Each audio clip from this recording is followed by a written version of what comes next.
Hello audience, आज celebration का दिन है क्योंकि आज मेरे साथ है माहिन जुबैर खान और ये हमारी F6 की वर्ल्ड टॉप होल्डर हैं जो इन्होंने मार्च 2024 अटेम्प्ट में, यानी ये वो एग्जाम होता है ACCA का जो 170 प्लस कंट्रीज में एक साथ हो रहा होता है। ACCA इतने सारे कंट्रीज में है और इन्होंने सारे स्टूडेंट्स में हाई स्कोर अचीव किया है, तो ये बहुत बड़ी अचीवमेंट है और आज हम डिस्कस करेंगे कि ये इन्होंने ये किस तरह पाया। अच्छा, पहले मैं एक चीज बता दूं, मैं खुद इस बात को बोलता हूँ कि 49 is nothing and 50 is everything, यानी प्रोफेशनल क्वालिफिकेशन में पास होना इज एवरीथिंग। ये बात सच है, बिल्कुल सच है, लेकिन साथ साथ पोजीशन का अपना मजा और पोजीशन के अपने बेनिफिट्स हैं।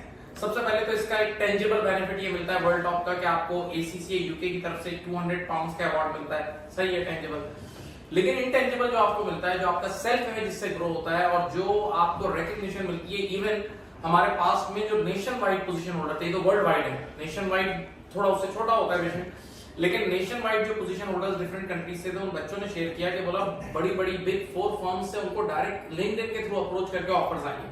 तो कई बार एम्प्लॉयर्स भी ऐसे बच्चों को यानी चाहते हैं कि ऐसे बच्चे हमारे साथ रहे, क्योंकि एक बड़ी अचीवमेंट है। तो और माहिन जुबैर खान की मैं आपको थोड़ी हिस्ट्री बता दूं कि इनकी FA2 में भी सेकंड हाईएस्ट मार्क्स थे पाकिस्तान में, F2 में पाकिस्तान टॉप था, फिर F3 में सेकंड हाईएस्ट इन पाकिस्तान थे, तो ये बहुत अच्छी हिस्ट्री के साथ है। अच्छा, मेरा पहला क्वेश्चन ऐसा होगा आपसे और जो बड़ा रेलेवेंट है, क्योंकि मैं खुद बच्चों को ये बोलता हूँ कि पार्ट 1 कंप्लीट करने के बाद बस पार्ट 2 से काम पे लग जाओ। रियल थिंग इज काम करना है, जॉब करना, प्रोफेशनल एक्सपीरियंस लेना।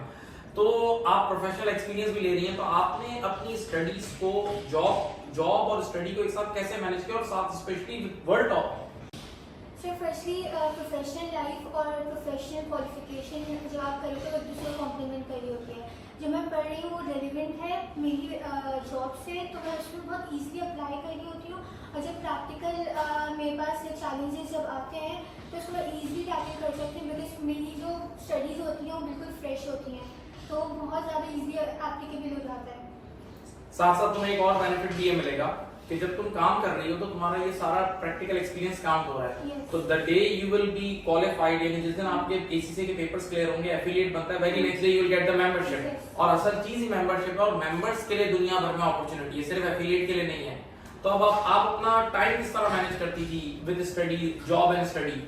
सर जॉब में फर्स्ट आपका लंच आवर होता है, उसमें मैं कंप्लीटली सोशलाइज नहीं करती थी। मैं अपना ब्रेक अलग लेके जो है ना अपनी पढ़ाई का फोल्डर मैंने मेंटेन किया हुआ था, तो उसका रिवीजन में बार बार कर रही होती थी।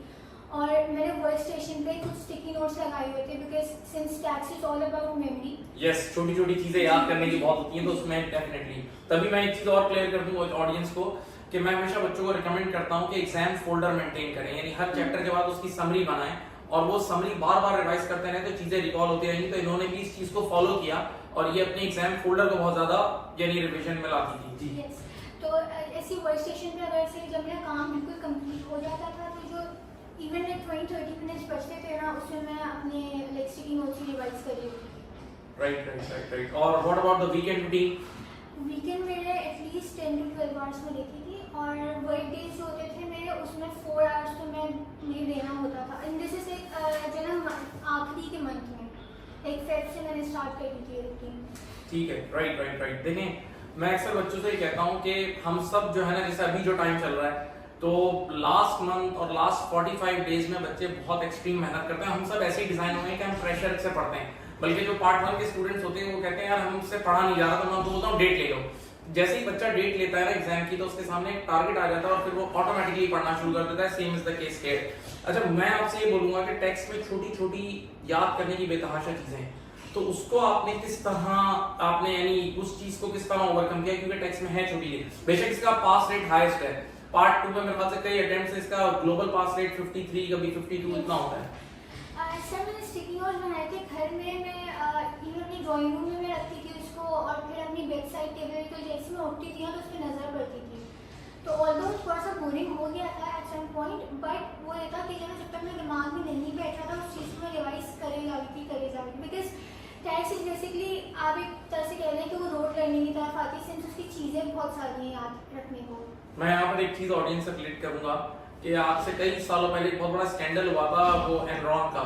तो उसमें ये था कि वो उस कंपनी ने अपने एम्प्लॉइज को शेयर ऑप्शन दिए थे, यानी शेयर्स दिए थे अपने एम्प्लॉइज को मोटिवेट करने के लिए। तो उन्होंने अपनी कंपनी की शेयर प्राइस हर जगह लगाई हुई थी, यहाँ तक कि लिफ्ट में भी उनकी शेयर प्राइस नजर आती थी, ताकि लोगों के पास शेयर्स थे और वो जैसे शेयर प्राइस बढ़ते हुए देखते थे वो और मोटिवेट होते थे। तो this is the correct point, you are right. अच्छा मुझे ये बताएं कि आपने कौन सा मटेरियल यूज किया? एग्जाम किट आपने कैप्लन की एग्जाम किट यूज की, कितनी बार सॉल्व की, स्टडी टेक्स्ट यूज की, या अब हमारे पास जो न्यू रिसोर्सेज हैं एसीसी स्टडी हब रिसोर्सेज, तो वो किस तरह आपने मैनेज किया, किस तरह यूज किया, ऑडियंस को भी बताएं। सर फर्स्टली जो आपके लेक्चर्स हैं वो बहुत हेल्पफुल थे, क्योंकि मैंने आप ही के जो नोटबुक जो मैं बना रही थी उसको मैंने 2-3 दफ़ा मैं उससे गो थ्रू किए थे। जो आपके क्वेश्चंस थे उसमें बहुत सारी चीज़ें थी जो कि मुझे जैसे कि कैप्टन और बीपीपी नहीं मिली, और फिर मैंने कैप्टन और बीपीपी दोनों किट्स की थी मैंने 2-3 दफ़ा। और एसीसी स्टडी हब रिसोर्स जो हमें प्रोवाइड की है वो बहुत अच्छी है, क्योंकि उसका जो रेलिवेंट मटेरियल होता है उसमें बेसिकली चीज़ को बहुत लेंदी नहीं किया हुआ, टू द पॉइंट बात की गई है, छोटी छोटी और जो है मुझे लगा कि मेरे जो पेपर में है वो डिफरेंट आया है एसीसी स्टडी हब से जो भी उसमें था। राइट। प्लस मैं यहाँ एक चीज और हमेशा बोलता हूँ कि देखिए टेक्स्ट पढ़ते वक्त मैं खुद भी जब पढ़ाता हूँ तो मुझे पता है कि इसमें छोटी छोटी याद करने की चीजें बहुत हैं। तो इसमें एक तो आपको कई बार एग्जांपल्स देनी होती है, क्योंकि बंदा नॉर्मल लॉ भूल जाता है लेकिन उसको एग्जांपल याद रहती है। जैसे मैं अक्सर आप लोगों ने देखा होगा कि मैं सोनी स्वीट्स की एग्जांपल देता हूँ कभी इसकी, तो एग्जांपल बंदे के, और फिर रिपीटेशन, बार-बार रिपीटेशन करके नेक्स्ट क्लास में आके पिछली क्लास का रिकॉल कराना, these points are very important. Yes, आप एक प्रैक्टिकल लाइफ को ना उससे जोड़ते थे तो उससे बहुत ज्यादा इजी होता था रिटेन करना। अच्छा, एक चीज बहुत अहम है, क्योंकि हमें जब हम टीचर्स को भी एक ग्लोबली ट्रेनिंग दी जाती है तो उसमें हमें बताया गया था कि स्किल्स मॉड्यूल में, अप्लाइड स्किल्स में बच्चों के फेल होने की वजह सेक्शन सी है। तो सेक्शन सी में आपने क्या प्रेजेंटेशन फॉलो की? क्योंकि सेक्शन सी में कुछ बच्चे क्या करते हैं, डायरेक्ट एक्सेल के अंदर ही फॉर्मूला लिख देते हैं, एक्सेल के उस सेल के अंदर, और कुछ फॉर्मूला सेल के अंदर लिख के साइड पे ब्रैकेट में भी करते हैं। तो आपने क्या अप्रोच फॉलो की? सर वर्किंग करते हुए मैंने उस सेल को कनेक्ट किया था, नीचे मैंने वर्किंग का कॉलम शो किया था, उसमें जो है ना मैंने सेल को कनेक्ट करके मैंने प्रॉपर वर्किंग दिखाई थी। लास्ट पेपर से मैंने ये, जब मैंने देखा पेपर देखे गई तो वो लोग जो है प्रेफर ये करते हैं कि आप वर्किंग अलग से शो करो, और जो आपके मार्क्स नहीं करते आई थिंक जब आप सेल में करते, लेकिन इजी हो जाता है एग्जाम में के लिए। राइट ऐसा ही है, क्योंकि एग्जामिनर के जो अपने सॉल्यूशन है ना उसमें वो सेल के अंदर भी दिखा रहा होता है और साइड पे भी दिखा रहा होता है, लेकिन हाँ उनके अपने जो आर्टिकल्स हैं उसमें उन्होंने क्लियर बोला हुआ है कि अगर सेल के अंदर भी कोई बच्चा सिर्फ वर्किंग कर रहा है ना, फॉर्मूला लिख रहा है, तो भी उसको मार्क्स फुल मिलेंगे, लेकिन मार्कर के लिए इजी हो जाता है उसको चेक करना। राइट। अच्छा मुझे ये बताएं कि कॉर्पोरेशन टैक्स वर्सेस इंडिविजुअल, ये एक ऐसा एरिया है कि जब आप बच्चा कॉर्पोरेशन टैक्स कर रहा होता है तो उसमें इंडिविजुअल्स की चीजें भी मिक्सअप हो रही होती हैं, तो आपने उसको कैसे मैनेज किया? स्टिकी नोट्स वो मैंने छोटे पॉइंट्स मैंने बनाए हुए थे जो कि मैं दिमाग में बिठा के रखती थी जब भी मैं उनको पढ़ती थी, और जहाँ मैं स्टक होती थी ना किसी क्वेश्चन में, क्योंकि मैं इवन वाइल प्रैक्टिसिंग मैं मिस कर रही थी उनको, तो मैं वहीं पे उसी वक्त में उठ के जाती थी और मैं देखती थी अपने स्टिकी नोट्स, तो उससे एक विजुअल रिप्रेजेंटेशन मेरे दिमाग में बैठ गई। अच्छा मुझे एक बड़ा अच्छा सवाल अभी मेरे जहन में आया रिसेंटली, जो मेरी लिस्ट में भी नहीं है, वो ये है कि टैक्स के पेपर के अंदर आपको कुछ नोट्स, टैक्स रेट्स गिवन होते हैं, आपको एग्जाम में भी गिवन होते हैं, जैसे एनआईसीस के रेट्स गिवन होते हैं, आपको टैक्स के नॉर्मल रेट्स, पर्सनल लॉस सब गिवन होते हैं। क्या तुम्हारी इतनी प्रैक्टिस थी कि सब तुम्हें याद थे या तुम्हें वहां जाके देखना पड़ रहा था? सर बिल्कुल नहीं सर, उसमें बहुत टाइम कंज्यूमिंग होता है, तो इट्स बेटर कि आप ना याद करके जाएं। यस, वो 3 to 4 पेजेस होते हैं। वैसे तो आप बंदा एग्जाम किट करता है तो नॉर्मली याद हो जाता है। वैसे हम लोग लेक्चर देते हैं टीचर्स ये कहते हैं कि यार ये तो आपको गिवन होगा, लेकिन भाई ये गिवन होना जाके इतनी कम मेमोरी ना हो कि आपको देखना पड़े, इतनी प्रैक्टिस करें कि वो सब चीजें आपको हिफ्ज हो और आप स्पीड से उसको प्रोड्यूस कर सकें।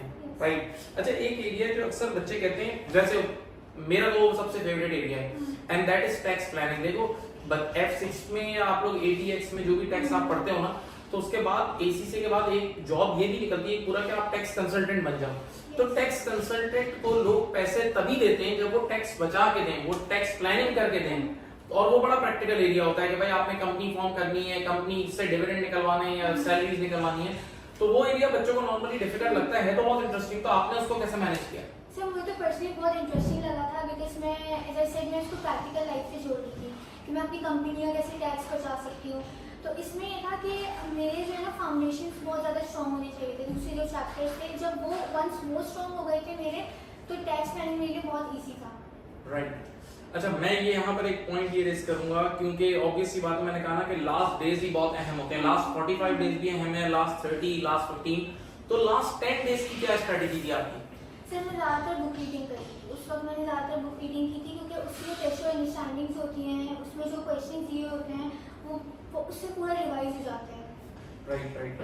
अच्छा, फाइनली ये बहुत अहम सवाल, और ये बच्चों के लिए बहुत सोचना होता है। बच्चे काफी इसमें सोच भी रहे होते हैं कि आपने ऑनलाइन स्टडी किया था या फिजिकल स्टडी किया था, ये बताएं, और आप अपना एक्सपीरियंस बताएं लाइक लास्ट 2-3 इयर्स जो तुम्हारे स्कोर्स आए हैं, 98 आए हैं तुम्हारे FA2 F2 सब में, तो ये तुम्हारा जर्नी ऑनलाइन का था या फिजिकल का था? सर फिजिकल बैच मैंने कभी अटेंड नहीं किया।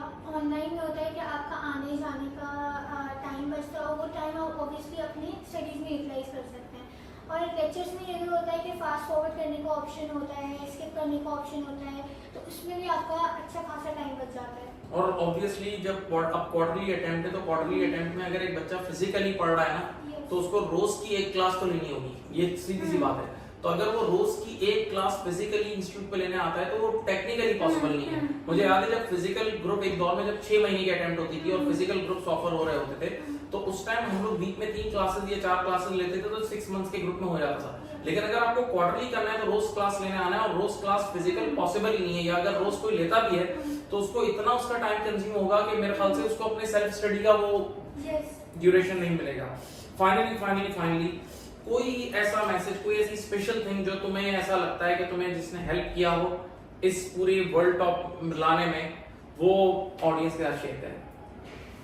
बिलीव इन अल्लाह एंड आपका जो है ना बेसिकली फेथ बहुत स्ट्रॉन्ग होना चाहिए कि आप कर लोगे। बिकॉज सिंस मैं जॉब कर रही थी तो मेरे पेरेंट्स भी बोलते थे कि जो है ना जॉब छोड़ दो, पढ़ाई पे फोकस कर लो। तो लाइक नहीं, मैं आप लोग को ना ये प्रूफ करके दिखा दूंगी कि I can still achieve something with the job. तो मैं बस अल्लाह से दुआ ही करती थी, बहुत स्पेसिफिक दुआ मांगी थी कि माहिन ज़ुबैर ACCA टैक्स मार्च 2024 ग्लोबल प्राइस में। तो ये मेरी बहुत स्पेसिफिक दुआ थी। और ऑल्सो मैंने एक चीज़ नोट की है कि मैं जो है जब पेपर देने आती हूँ ना तो मैं रोज़ा रख के जाती हूँ। लोगों का होता है कि वहाँ पानी पीना होता है, उसमें वो हो जाते हैं, लेकिन मुझे उस चीज़ ने हेल्प की थी। बिकॉज जो है ना अगेन आई न्यू कि जो है ना अगर कोई क्वेश्चन गलत भी हो तो वो हक के लिए बेहतर है। एक्सीलेंट। आई होप ऑडियंस को इससे बहुत मोटिवेशन मिली होगी। देखें ये बच्चे जब जॉब के साथ वर्ल्ड टॉप ला सकते हैं, तो आप में से तो बहुत सारी ऑडियंस ऐसी है जो विदाउट जॉब कर रहे हैं, तो व्हाई नॉट यू गाइस। तो thanks Maheen for your time. Allah Hafiz.